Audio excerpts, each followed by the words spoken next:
تازه خبر بلوچستان د افغانستان پر ضد د پاکستان خطرناکه لوبه رسوا کړه. وایي د افغانستان سوداګریزو مرکزونو سوځولو لپاره یې ځانګړې ډله جوړه کړې. دا چې څنګه نو جزئیات هم دلته وګورئ او چینل هم سبسکرایب کړئ. پر ایکس د بلوچ وسلوالو یو مطبوعاتي ادرس باهوټ ادعا کړې چې د پاکستان استخباراتو د افغانستان د مهمو کارونو په سوداګریزو مرکزونو کې د تخریباتو او لګولو لپاره یوه جلا استخباراتي څانګه جوړه کړې ده. دغه مطبوعاتي ادرس چې عموما په اردو ژبه نشرات لري دغه معلومات په پښتو ژبه خپاره کړي او لیکلي دي چې د دغه څانګې مشري د کوټې یو افسر جمال ناصر کوي چې استخباراتي نوم یې شاهین دی.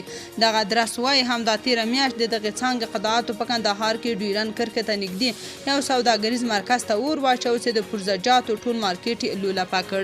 تر هغه وړاندې په ننګرهار او بیا په هرات بیا ننګرهار او د افغانستان یو شمېر شمالي ولایتونو کې پرله پسې ګمرکونو کې بار موټر وسوځېدل او لوی مارکیټونه په ایرو بدل شول، خو تر ننه یې عاملین نه پیدا او نه هم په اړه طالبانو څه ویلي دي. باهوټ وایي په کندهار کې دغې ډلې ته یو ځایي سوداګر د مارکیټ د سوځولو لپاره 6 میلیونه کلدارې ورکړې وې.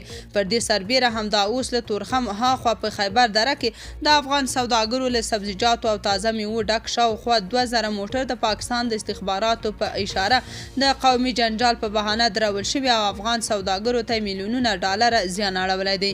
عام افغانان بیا وایي طالبان باید د پاکستان د دې شومو لوبو پر ضد لکه غر ودرېږي او یاد منافق هیواد ته دې اجازه نه ورکوي ترڅو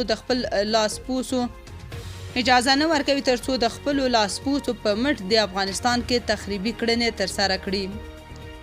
تاسو په دې اړه څه نظر لرئ؟ کمنټ کې شریک او چینل هم سبسکرایب کړئ.